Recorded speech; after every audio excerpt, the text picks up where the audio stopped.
Hey everybody, welcome back. I'm Lauren. Lucy. It's Better You is Better Living. And just in case this is your first episode, shame on you. No, I'm kidding. Thank you. Thank you for listening. For tuning in. Yes, it's awesome. But we are a podcast where we talk about bettering yourself, bettering others, and bettering your life through emotional intelligence and elevating your existence. So that's what we do. And we have a wonderful guest here today. Yes. But first, a word from our sponsor. I'm going to pull out my radio voice here. Welcome to Bella's Salon, where beauty meets expertise over 2 decades. Experience the ultimate pampering with our full-service salon, offering hair, nails, spray tans, and waxing. Whether you're craving a fresh hairstyle, flawless nails, or a golden glow, Bella's has you covered. Join us at Bella's, where timeless elegance meets 20 years of excellence in beauty. Discover your beauty oasis at Bella's Salon. Book your appointment today. All right, so thank you for... I'm sold. Yes, thank you, Bella's. I need all of that. For sponsoring this show. We appreciate it. Yes. So, with no further ado, we have our guest, the wonderful Julie Lee. Hey. Hey. Happy to be here. Yes, thank you for coming. So, Julie Lee, you got a lot of things going on. You are a speaker, you're an author, you're a podcaster. What else? I'm also head of coaching at Relevant Yes. Speaker and partner there, which is a speaking program we both did. That's kind of how we got connected in the first place a couple years ago. So that's fun. Yeah. So I spend a lot of time coaching now as well as speaking. Also, I'm a mom. Yes. The most important part. It's the best job in the world. Definitely the hardest part and Yes. most important. And you don't get paid. It's a big deal. Unless it's like in hugs and I don't get paid. No. Cheerios. I keep asking my kids to pay me, but they're 7 and 9 and they don't make, they don't make enough money, right? Like, let's go. But yeah, so once again, thank you so much. So start us down your journey. Like, what brought you to, because those things kind of all intertwine. Your book or books, right? Plural. Books. Yeah. Your books, your speaking, your podcast, all that stuff, that all intertwines, right? Correct. And so take us down the journey. Start us. How do you get to where you're at now? Well, to put it bluntly, when I was 21, I actually had a mental breakdown at work under some really toxic leadership, and my mental health just completely fell apart. And I actually had a leader step in and humanize the situation, make me feel very seen as not just a number, but a person. And I went from being under a blanket on a couch, like saying I was never coming out from under that blanket and that my career was over, to getting up, coming back to work. And I think coming to a place of my peak potential in that job, all because of the way someone stepped in and made me feel seen as a human. That's simply to say, obviously there was a lot of hard work in there, but that example, what that did for my life, the way it saved and changed my life, I then started a podcast called I See You, which was all about how human connection and compassion saves lives. And that then led to a book contract, which we called I See You as well, How Compassion and Connection Save Lives, which led to more and more speaking. And so it's not the same journey for every speaker. No one's is the same. But, then as I became to speak more and more, I started teaching leaders about exactly how to infuse human connection into their leadership to improve mental health so that people do perform at peak potential, because it happened to me in real life. It's interesting. This happened pre-COVID. And COVID was such an interesting time where people dealt with more isolation than they were used to, more division than they were used to. And so as we've come out of it, we've seen those mental health surveys, that research really showing those numbers being very high, that people feel like their mental health was impacted. And so a lot of leaders are around the globe, they're wondering, like, is this even my business? This mental health crisis I'm hearing about, it's becoming more of a hot topic, but I'm the boss. This isn't, I don't talk this stuff. We don't do this at work. It's maybe not what they're used to. Mm-hmm. And the message that I love to share and that I get to share to associations and companies is happiness isn't your business. No one can force someone to be happy. That's not your job. I can't even force myself to be happy sometimes. Connection is your business. And, there's a whole lot of research. Stanford Medical's done a ton of research to show that how we combat anxiety, depression, and other mental health crises at work is human connection. So that is everything I do. That is everything I speak to is human connection, and the way it can heal and up level and make us even better than pre-COVID as we infuse that intentionally in our work. That's really awesome. So you did the book and things before COVID, and was speaking before that, and then. So interestingly enough, a year before I started the podcast, I started speaking to schools because my degree is in elementary education. So I taught second grade for a couple of years. And so that was kind of an easy in. I started doing assemblies for kids, talking to them about connecting and about the way that they could use their gifts. And I didn't know where all this was going to lead to me. And then I then started the podcast, and I realized as I got asked to speak doing the podcast, I really thrive speaking to adults. And I'm really not that great with kids. I think I'm really good with my two change kids. There. Yeah, a little shift, realizing how I was like invigorated with adults instead of drained. But I just realized also in part, it's interesting. My podcast, ICU, ran for 2.5 years. And the very last episode is called something like "We Save Kids by Saving Ourselves First." And I explained that I'm stopping the podcast after season 2 because I have decided that while my speaking, I was focusing on kids in the beginning, that I would be changing to adults. Now, in part because I think I'm better suited for it, but also I realized I would go and do these assemblies, and I would talk to teenagers, and I would have them come up to me afterwards and hug me and cry and feel moved and want to make changes, which is great. And I'd find myself saying to them, don't forget this feeling. But I realize I have 1 hour with them usually, and I hope it makes an impact, and I believe it can.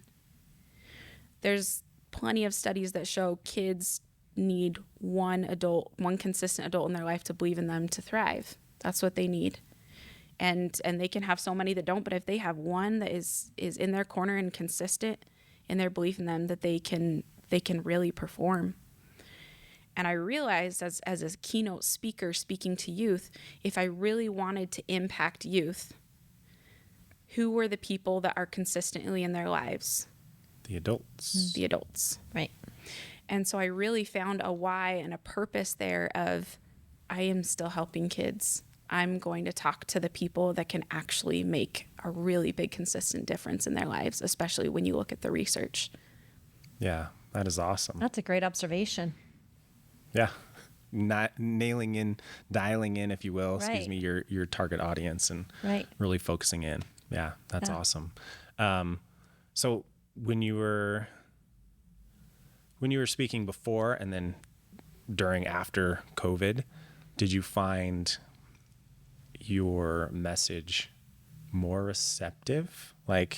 Or did the reception of your message change from before COVID to during or after? It's hard to say because I didn't speak as much to adults until after COVID. Okay. So it's hard for me to compare kids, schools, and teenagers to adults. However, I will say it's been interesting to see that the audiences I was speaking to pre-COVID, they were more, if I had to guess, they were more surprised I would talk about such vulnerable things like mental health on stage. I'd get a lot of, wow, you're so brave to talk about this. I would never talk about this, which is always interesting to hear. Mm-hmm. Mm-hmm. You think, oh, should I be embarrassed? Right? But we shouldn't. But you could tell for them there was an element of shame there, unfortunately. Post-COVID, the longer it's been, my impression is people are more and more hungry for this, that they are more open to, yeah, let's talk mental health because I can't avoid it. It's becoming everybody's thing. And they're realizing more and more, if I don't do something about this, if I don't address this, if I don't acknowledge this, and I just ignore it to go away, I'm not going to keep up. It's not going anywhere. You can't just avoid it anymore. It's if it's not people in your staff and workers, it's their teenagers. It is a topic that we have to face head on. or I don't think we'll be able to stay current, relevant, innovative in our society. Yeah, I agree. And I think that COVID, there was a lot of bad, but I think there were some good things that came out of it. And I think it was that type of, like, it's like you don't know what it's got till it's gone. So that human connection piece, that was a stressful time for everyone. Mm-hmm. Like, if someone's like, no, that was fine, then they're probably lying to themselves, right? I have a few friends I'm thinking about that are like, COVID was the best time of my life. I didn't have to see or talk to anyone. And I just think I do not relate to that. But yeah, I mean, that isolation. And everyone's a little different. I mean, don't get me wrong. I liked just being outside and going and doing my thing. That was great. But even those introverts got to a point, right? Where they said, enough is enough. I am going out of my mind. I need people. Right. And then that's that mental health piece, that drain and everything. And we help each other out when we can come together, right? And have that connection piece. So I think, yeah, that's one of those quote unquote good things that came out of it, is that we recognize this need to connect. We recognize the mental health piece. Like, everyone has it. It's all part of it. We're all at different levels. Spectrum. Yeah. Right. But we need to pay attention to that. And, just as we, have physical health, we want to take care of our bodies. We need to take care of our minds as well. And I think COVID kind of brought that to the forefront. And isn't it interesting, as I look back at history and I look at World War II and I think about these people that sent husbands and sons off to war, not knowing if they would come back or not. And I think about, I remember having a therapist ask me this during a time when I was trying to really rebuild from falling apart mentally in this work situation. She asked me, how did they do it? How did they get through the plagues, the Cold War? How did they get through these things? And I said, I don't know. And she said, they got through it because they did it together. And that's lead me to kind of think and research about how did they do it? Oh, they posted stars in the windows, right? They did things like that for solidarity. We are all going through the same experience together. Now, what's interesting with COVID is we were literally pushed to isolate, but we were all having a similar experience. I've also looked at and researched 9/11, how we handled 9/11 as a country. I mean, I look at those pictures of the buildings being demolished and you see these citizens coming together, helping strangers, pulling bodies out from the rubble. Signs, people putting things in the window. I mean, it's beautiful. It's emotional. It's incredibly, it feels like belonging and unity. What's hard with COVID is I think because it became so political, it was very divisive and it has had a long-lasting impact. I don't think it's just the physical isolation that has created such a mental health epidemic. I think it is also the conversations and the division we've had because of COVID. That is so true. I've seen evidence of it in my own life, right? You end up because it was so political, you end up learning that you're so far apart from other people in perspective, and it's created rifts and gaps and ravines in relationships where I've had relationships with where they say, we're just so far apart on how this should be viewed, how this should be handled, how it should be resolved, and we're not going to meet. There's no middle ground. And those relationships have dissolved, or varying depths, all right, of erosion. It's honestly shocking to me.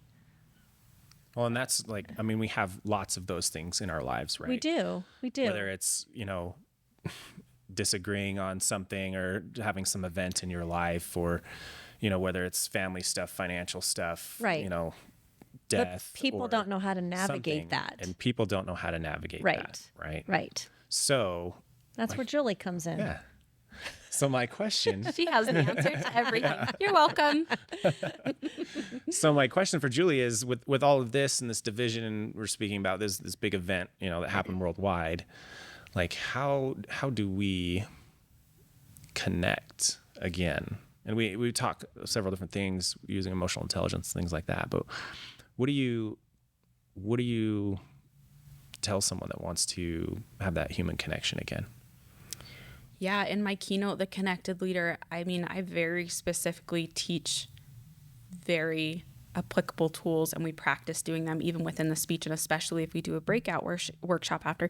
Things like, when you thank people, call them by their first name, and looking at the brain psychology of the way the brain lights up like a Christmas tree.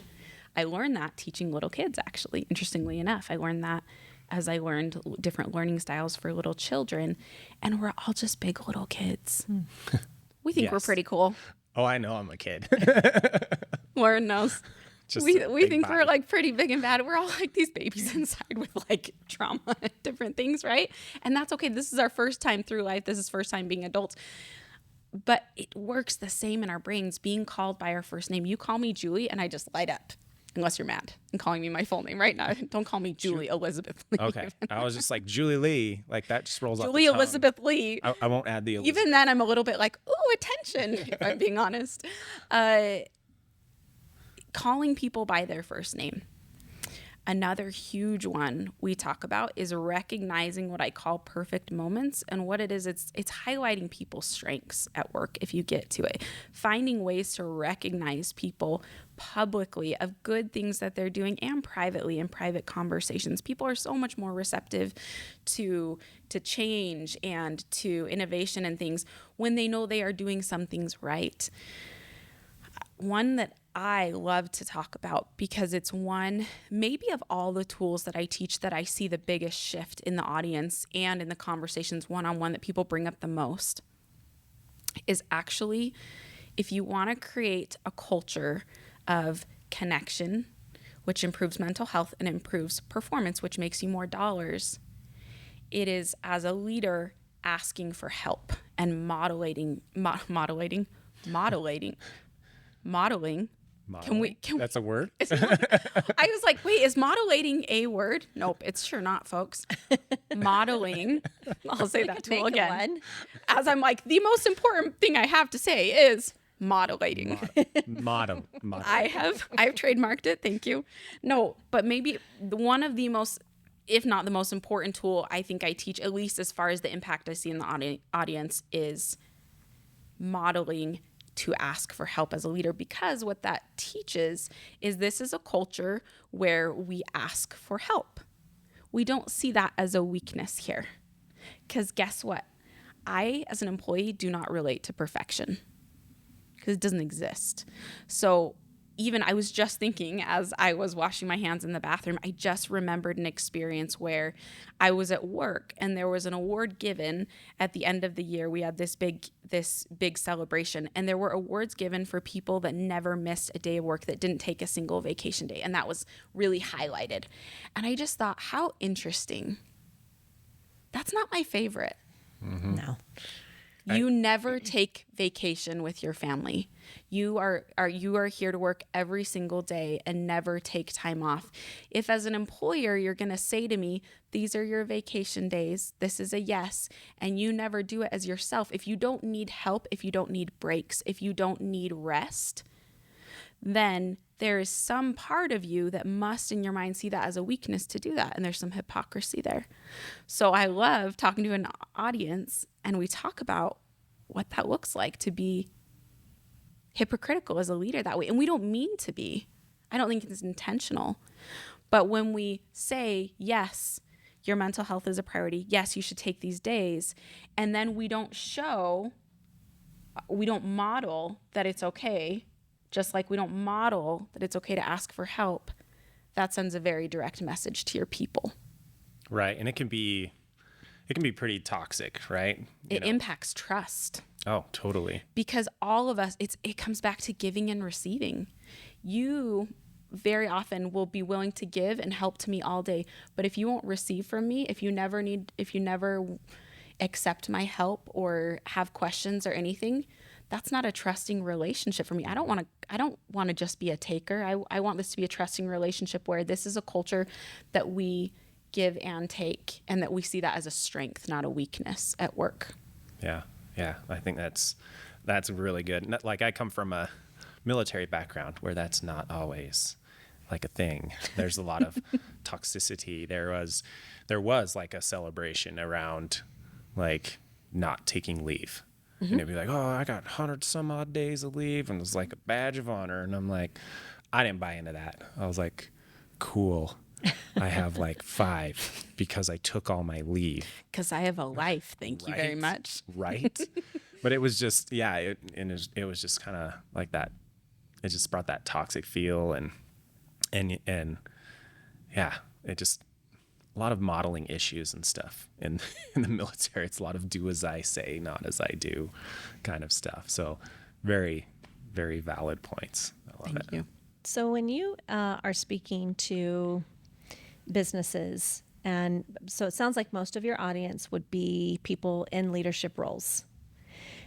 What would you say if you had to gauge or speak to, or, and it's probably like your best guess based on feedback or questions that surface throughout your speaking event, what would you say is the understanding or the mentality of connecting with employees of those leaders at the beginning of your speaking event versus the end? Do you feel like there's, I guess what I'm trying to gauge and really asking is, I feel like there's beginning to be a shift in terms of how leadership is supposed to show up and how they're supposed to behave. And I was having a really interesting conversation with my mom a couple days ago about this, because there's a little bit of a different perception. I think it's generational. But I feel like there's a shift, and more people are understanding that they need to show up different as a leader to be effective. So I'm just curious what you are seeing from people who are attending or participating in your trainings, you know, where they're at on that spectrum of growth and transitioning, you know, their leadership style versus where they're at the end of that. Or, you know, I don't know if you get an hour or if it's a day, or, you know, how much shift there really can be. But I'm just curious to see what you're seeing. Oh, I'm seeing really neat things. I absolutely agree. There's a shift. Is it always as fast as we'd like? Oh, Maybe not. Never. Probably never. I will say my biggest payday moments, I was talking to a group of civil engineers, and afterwards this man came up. It was for a civil engineering association. So people can pay for a membership and be in it, whether they're actively working as an engineer or not. So he was a retired civil engineer. So he's an older gentleman. And he came up after me and he said, "That is literally the best speech training I've ever had. I wish we had had this, 30 years ago." And I just thought sometimes we are so quick, and not that there's not reason for it, but we are quick to think the older generation, they don't get mental health, they don't get all these things. And then I think it has so much to do with the humility of the individual. You get these people and they feel it and they think, this is truth. I wish I had this. I had these problems and I didn't even know they were issues. I didn't even know. I just thought that's just the way we did it. That was the status quo. Right. And now I look back and I think, man, this would have changed things for me. Man, this could have been, this could have changed our employee retention. Man, I wonder what this could have done for our profits, right? And I think that is really, for me, that's exciting, because now we have grandparents modeling it for their grandchildren too. That's awesome. And there are things, there's no doubt there are things generations teach each other. Studying the different wars and the different hardships we've been through as a society, you look back and man, those people were tough as nails. They have so much to share with us. I think you guys would agree. Those are some of my favorite people to talk to. Yeah. Just sit and listen. These people that they don't care what anyone thinks, it seems like, and they've lived life and they just watch the rest of us fumbling and they're like, oh, I remember that. I remember how I did that. I love to pick their brain. I just think, just tell me so I don't make the same dumb mistakes you did. Tell me how to do it and I'll do it, because I am these are Hail Marys a lot of times. I'm doing my best, but I love when those generations can bring that perspective together. I think there's some real beautiful truth we learn. Yeah, definitely. So I'm thinking of another book that I've seen you, and it's a broccoli. Okay, I'm so happy. This is good news that I wasn't sure which one, because actually another book just came out that I'm a co-author with. So I was like, oh, have you seen that? It just came out. So that's a good problem You can to tell have. us about that one Well, next. that's all good. I literally opened it in the mail like last night. I was like, oh, it's in print. So that's fresh top of mind. No, so yes, I have a book. It's called Broccoli Punzel. It's a book for kids because, like I talked about when I started this, I was speaking to kids. I was used to elementary school age kids, and then I started talking to teenagers. So I wrote the kind of book that I think I would want my own kids to read. Well, and they do read because there's a book now, which is great. But it's a silly story with incredibly elevated meaning to it, depending on how you take it. For me, there is a lot of meaning to it. It's called Broccoli Punzel, A Girl with Extraordinary Hair. And what's fun is when we went to publish it, so interestingly enough, I actually wrote this story when I was 19 in college in my children's literature class. So what's interesting is when I was connected with this publisher about the publishing contract, I actually brought this story in, and I thought, I've always thought about getting this. I was so cute. I thought it was just that easy. I was like, I've always thought about having this legitimately published, not just as an assignment at college. And they were like, they're like, that's adorable, but very kindly kind of pushed it to the side, and wanted to talk the book, I See You. Well, so we published I See You, How Compassion and Connection Save Lives. And then like a year and a half later, now we've sold some books. I go back with it. And I'm like, what about Broccoli Punzel? They're like, well, we're going to have to get a different illustrator. I'm like, I know. And they're like, yeah, let's do it. The other book I think had been successful enough, and I was selling it at speaking gigs. But I then got to incorporate the words I see you into that book and give a little bit more depth to some of the characters to make this an I see you message for children. And what's been neat is I was worried. If I'm being honest, I was worried because as a speaker, you want to have a niche. You want to be known for something. If you're a speaker that says, I can speak about anything to anybody, people aren't going to take you seriously. And so I thought, I'm speaking to leaders in corporations, and I'm coming out with this children's book about a girl that has broccoli for hair. Like, not just as a children's book, but it's kind of a quirky one because I'm kind of a quirky human. So, but I love it, and I felt good about it. So we did it. And I have kids, and I want my kids to think I'm cool. And it takes a lot. So maybe a children's book with my name on it is going to seal the deal. What's been really neat, I think, is to see how much that book sells at events. I don't even talk about it most of the time. It doesn't even come up, and they come to the back table and they're like, what is this? The CEO, what is this? I'm like, oh, it's an ICU message for kids. And they're like, sign this to my grandchildren, sign this to this person, the neighbor's kids. Because at the end of the day, like we said, not just are we all big little kids, but we also all have kids in our lives. Right. And we want we talked about that the shifts. Right. We want that next generation to know the things we wish we knew when we were little. I mean, I wrote a story and I thought, I wish I could have known when I was a kid what I learned in therapy in my 20s. I wish I had teachers that modeled this kind of behavior. It was just a different time, right.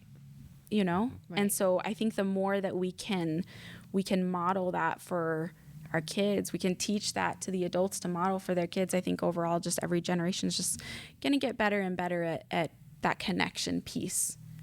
It takes proactivity. There's a lot of reasons to disconnect right now. And we could talk for hours about that too, but that's why, to me, this message has never been so important. Yeah, that's so awesome, because I've seen things with pictures like just like you described, like at events, and people are buying your book, and I've always been curious. I'm like, what is this Broccoli Punzel? I was just worried that are they going to see it and be like,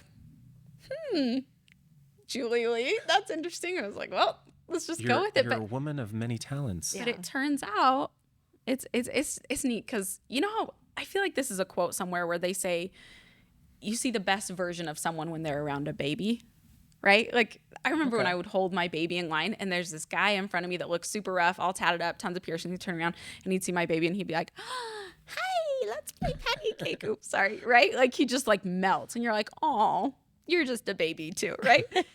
And so that's what I've loved more than anything about Broccoli Punzel is getting people engaged in the message of ICU leadership, what that means to make people in your organization feel seen, appreciated, and trusted.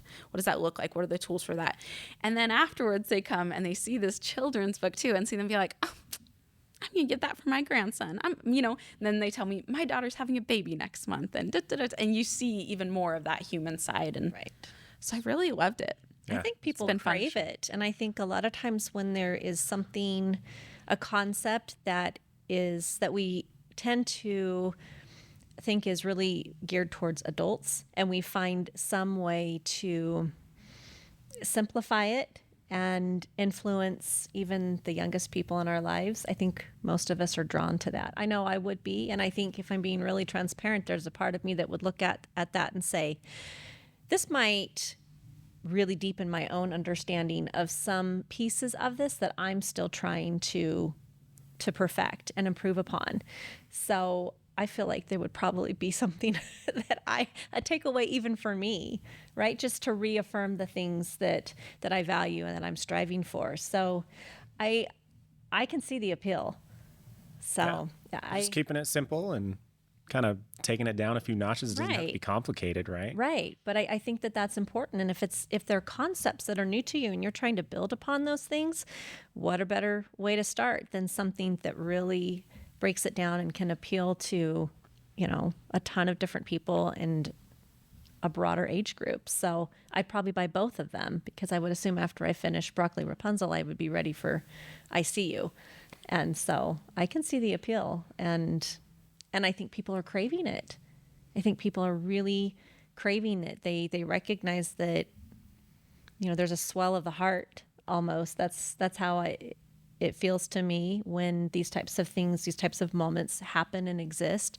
It's a swell of the heart, and you end up wanting everyone in your life to feel that and to have that because it's going to bring peace and joy and contentment and growth. And it's so crucial. It's so crucial. So, well, and going off that, interestingly enough, I'm thinking back to school, and as you help kids learn and solidify a concept, one step to elevate their learning is for them to teach it to each other. It's to teach it, right? Mm-hmm. And you guys, I'm sure know, I'm sure you guys talk about lots of good ideas on here that you don't always implement in your life. That you think, I need to work on that. We try. And we try to hold each other accountable.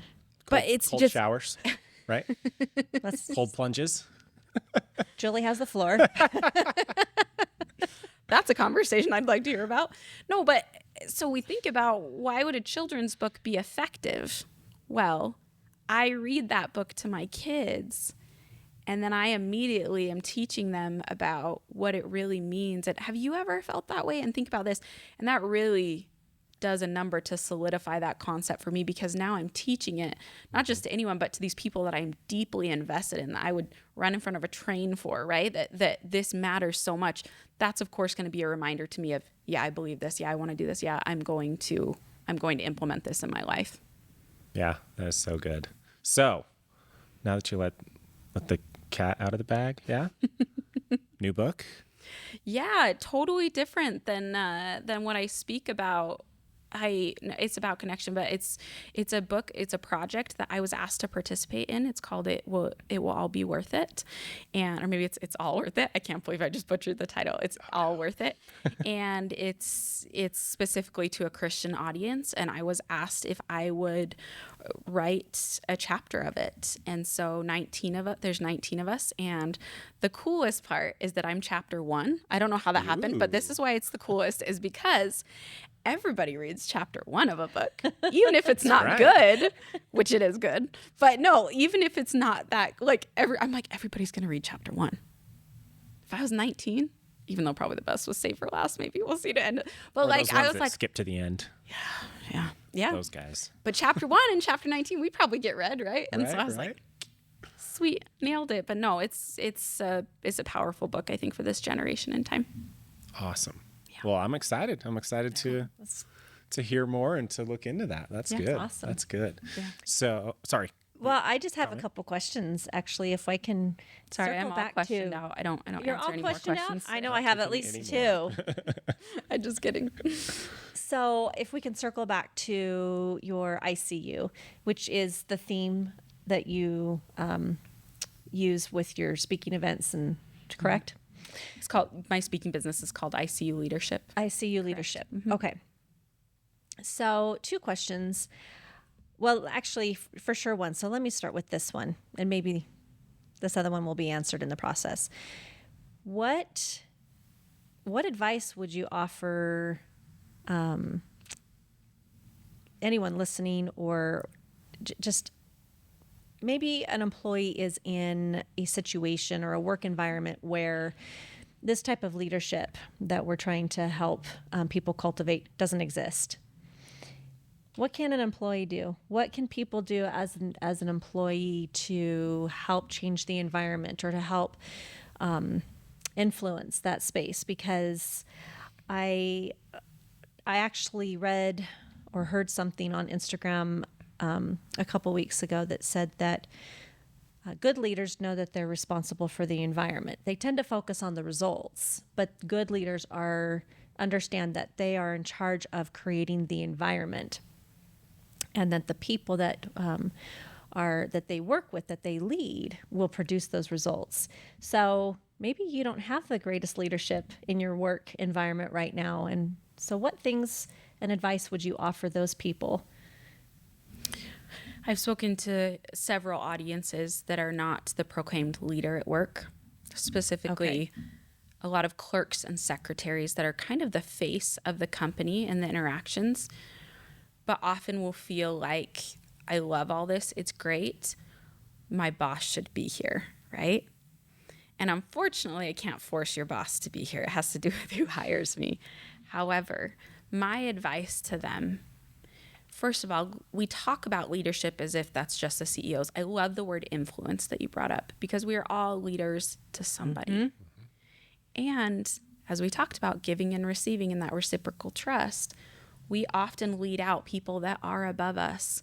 We talked about modeling for kids. We talked about how we are just big little kids, how it works the same way. The thing is, when you make me feel seen, I want to follow you. Why did I get out from Absolutely. under that blanket? When I was under that blanket, I'd had my mental breakdown and I said, I'm never going back to work. Nothing, like I'm a live and die here. Nothing will get me out from under that blanket. This woman called me that had stepped in and gone above and beyond. She got me in a new work situation. I'd gone the first day, only made it 2 hours, left, said I'm never coming back. I go under the blanket. And I get a voicemail from her and she says, Julie, I heard what happened today. We are going to do this 1 day, 1 hour, 1 minute at a time. If we have to, we're going to get you back. So I meant it when I said no one would get me out from under the blanket. But when you see me, I want to follow you. That human connection piece, I'll do whatever you want. So the next day I got up and I'm putting on mascara as I'm crying it off, because I'm like, well, even though my mental health is a mess, I'm gonna look pretty. So that's a priority. So that's something I can control. Yeah, it's something. And I went back, and I actually never came home early from work again until I finished that internship experience out. And what I would say, if you're not the quote unquote leader where you are, is you have incredible influence, not just as the face of the company or to your customers or just your coworkers even.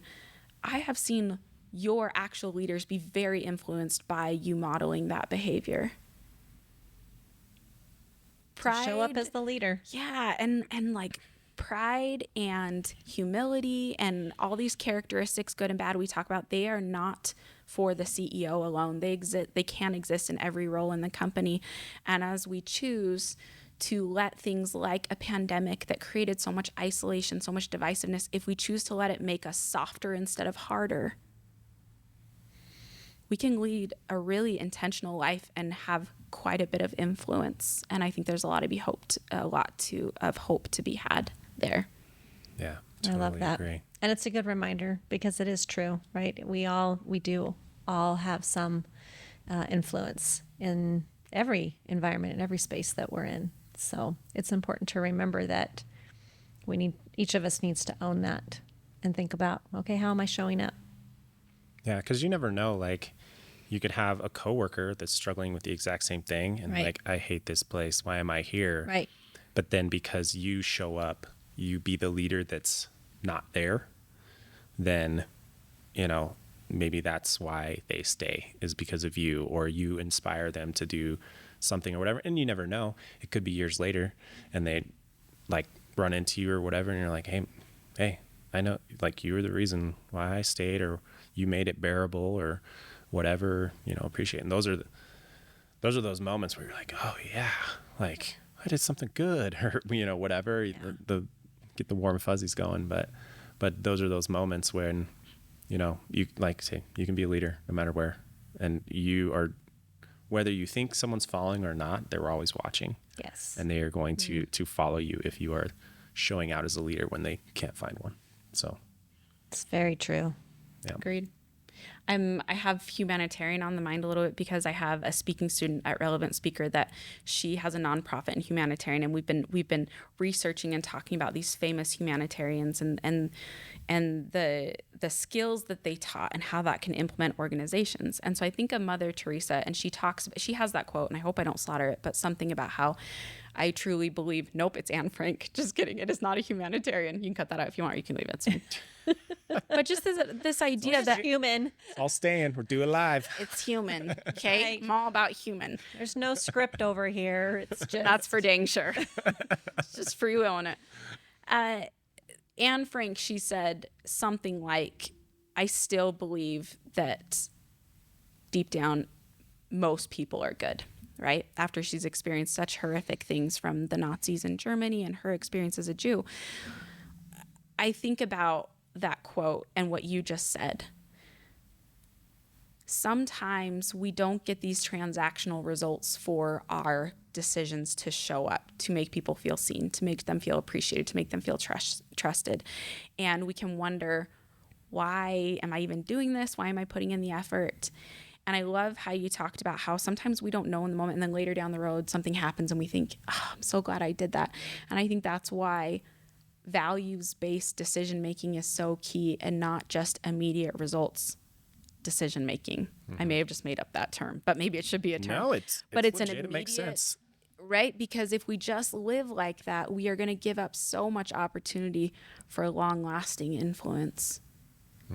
Some of that takes trust. It takes risk to show up as that kind of leader, trusting in the good of mankind, the things that we can do when we come together, like we did, as we see in history. What kind of miracles and forward motion did we see? I mean, you look at the Women's Rights Act, like the movements, you see so much when people come together, incredible things happen. And I really don't think we have to look too far back to see what happens when people are unified, when they choose to let these things make them softer instead of harder. I think Anne Frank is an incredible example of that type of leader. Yeah. I love that. I want to live in that world. I mean, I believe I do to some degree, but I'm ready for more of it. I think it's awesome. So That's why we do this, right? that's exactly That's what I was why we going to do say. I this. was like, Spread and the that good is why. word. That's exactly why we do this. So That is the world that we are striving to create. absolutely.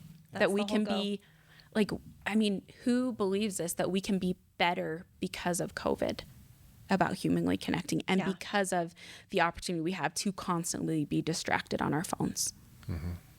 Yeah. It's within our grasp. It's not game over on that. Right. We can choose to do that and to implement those things. The choice is ours. Yeah.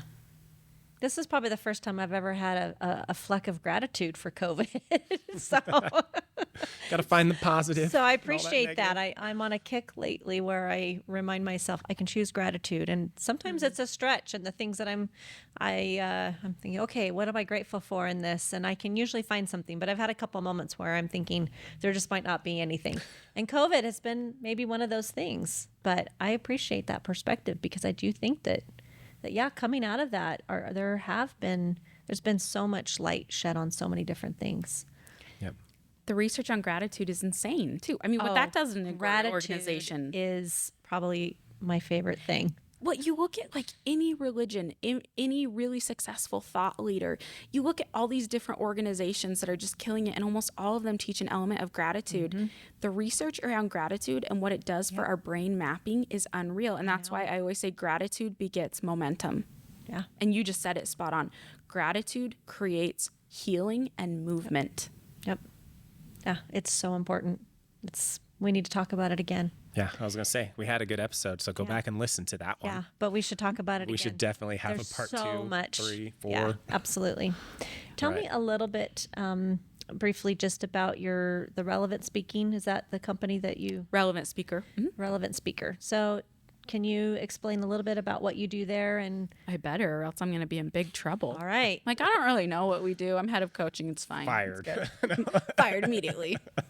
They would never. No. Yeah, relevant speaker. So Lauren may have something to chip in here, and please do. But a couple years ago, I was making money as a speaker, but not the kind of money I wanted to make, and felt like I was capable as I understood the industry more and more. And I decided to invest in a program called Velocity Coaching at Relevant Speaker, and it was a game changer for me as far as the fees I was charging, making my message really marketable to companies that had the money to pay for it and wanted to pay for it and were looking for it, learning to craft my message to tweak it in a way that was really relevant to different audiences than I was used to, and to niche in my message. I mean, they helped me put together a demo reel, my website. Really, it was a one-stop shop for, in a year, we are going to help you build your speaking business so that you can take off running. Kind of a not feed you fish. I'm going to teach you how to fish. I'm going to teach you how to market. We're going to give you the email templates of how to do this successfully with people that are in the industry right now. Our founder, our CEO, they book gigs, they market the same way that I do. It's all shared with our students. And so then as they continue to develop, and they said, we want to, we've seen the way they watched what it did for my business, and they said, will you come and mentor other students that were either in your position already speaking, making money, or they know they have a message to share and they don't quite know how to figure out what it is, how to craft it. Will you come tutor them through that? Our newest student right here. You saw it. It's a commitment. No. And that's what we do now. And so now I'm head of coaching over there, and I'm a partner there with Ty Bennett and Donnie Salazar. And it's a really special work. I get to coach students, and there's nothing I love more in the world than the profession I've chosen, which is to be a speaker and to connect with people and to share hope and to help just be one other voice in this world. There's so many of us. There's so much hope in this world that we wish to live in, and that we are seeing in pockets, different places, as we're all striving for. I think we just make that decision to let this make us softer instead of harder. And that doesn't mean, what I love is talking to people that come up to me afterwards and they say, I'm realizing I can still have standards and be a connected leader. I'm like, absolutely. You can still fire people that are not good for your organization and be a connected leader. It's not about being a doormat. That's not what it means to make people feel seen, appreciated, and trusted. Right. That's in fact sometimes the best thing to do for someone. And so it's just neat to see these light bulb moments. And it's been really neat to coach other speakers and in finding what they're passionate about, and how can you then go impact places that are just dying to have more of you. It's been incredibly fulfilling. So thanks for asking. Yeah. Yeah. Is there a website that people can check out? Yep. So it's relevantspeaker.com. Okay. And how about your books, and are those available on Amazon, Barnes & Noble, on your own website? All of that. And, if you catch me somewhere, there's often a box in the back of my trunk. So there's that too. But yes, it's my website is julieleespeaks.com. And there are links to all of that there. Okay. Yep. Awesome. Right. Awesome. Well, thank you. Thank you so much. This has been an awesome conversation. I do want to say one more thing. Remind our listeners, if you made it this far, do us a favor. What did I say? Favor? What? What is favor? What did I make up with? Mollitating? Modellating? I don't know. We speak English around here. Something. Most of the time. It's hard. It's hard. So hard. But hey, if you're still listening, do us a favor. Wherever you're listening, go ahead and give us a review. because that helps us keep producing these podcasts and having wonderful guests like Julie Lee. So Yeah. Thank you. thanks, guys. Thanks so much Thank for you. coming. Thanks. Yes. It's been a pleasure. We need to have you back. I feel like there's so much more to uncover. So I would love to. Yes. Yes. commitment. Commitment. Commitment. There we go. It's like a DTR on the air. I love it. It's happening. Follow up. Yes. Yes.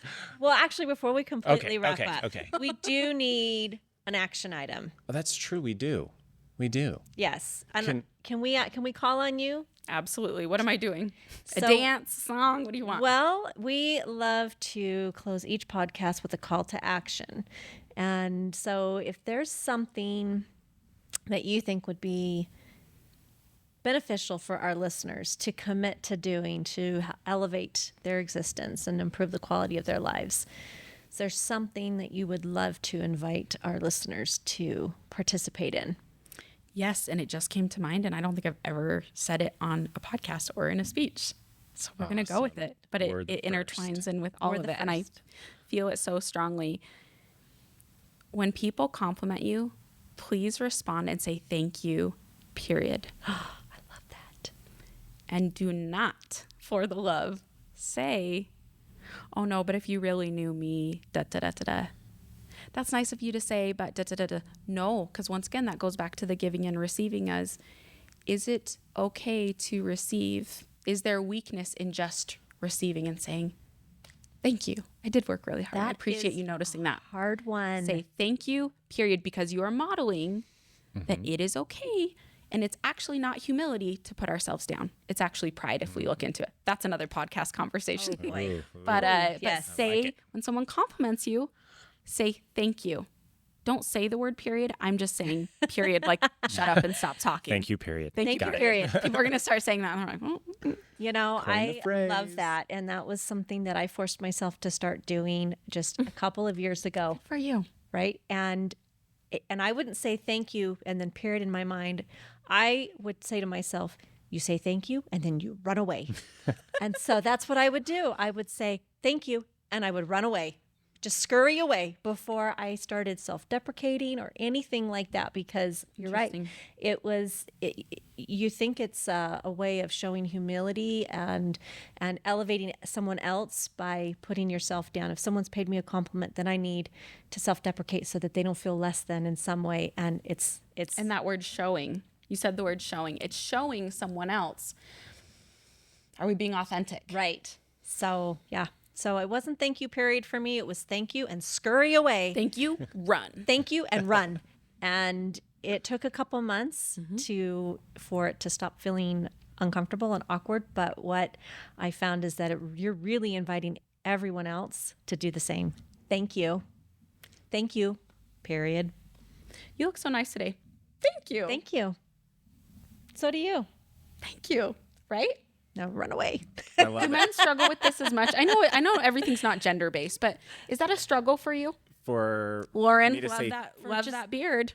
thank you, period. I think He's magic at it. Right? Is it I don't know if us women we struggle more or what, but just being I think okay a lot with of the men living in my life struggled with like it. live big and not small because you're giving silent permission for others to do the same. You nailed that on the head. Exactly. So that's our call to action. Me Thank too. you. Thank you, period, or thank you, scurry away, whichever one Let's all works for run you. off. But thank you, the end. I love it. Well, thank you. Thank you for listening. Thank you, Julie, for coming. Yes. We'll have to do this again. It was fun. Yes. Thank you. Appreciate your time and your wisdom. Yes. Thanks, guys. Thanks. All right. I'm Lauren. Lucy. Better You is Better Living. We'll see you.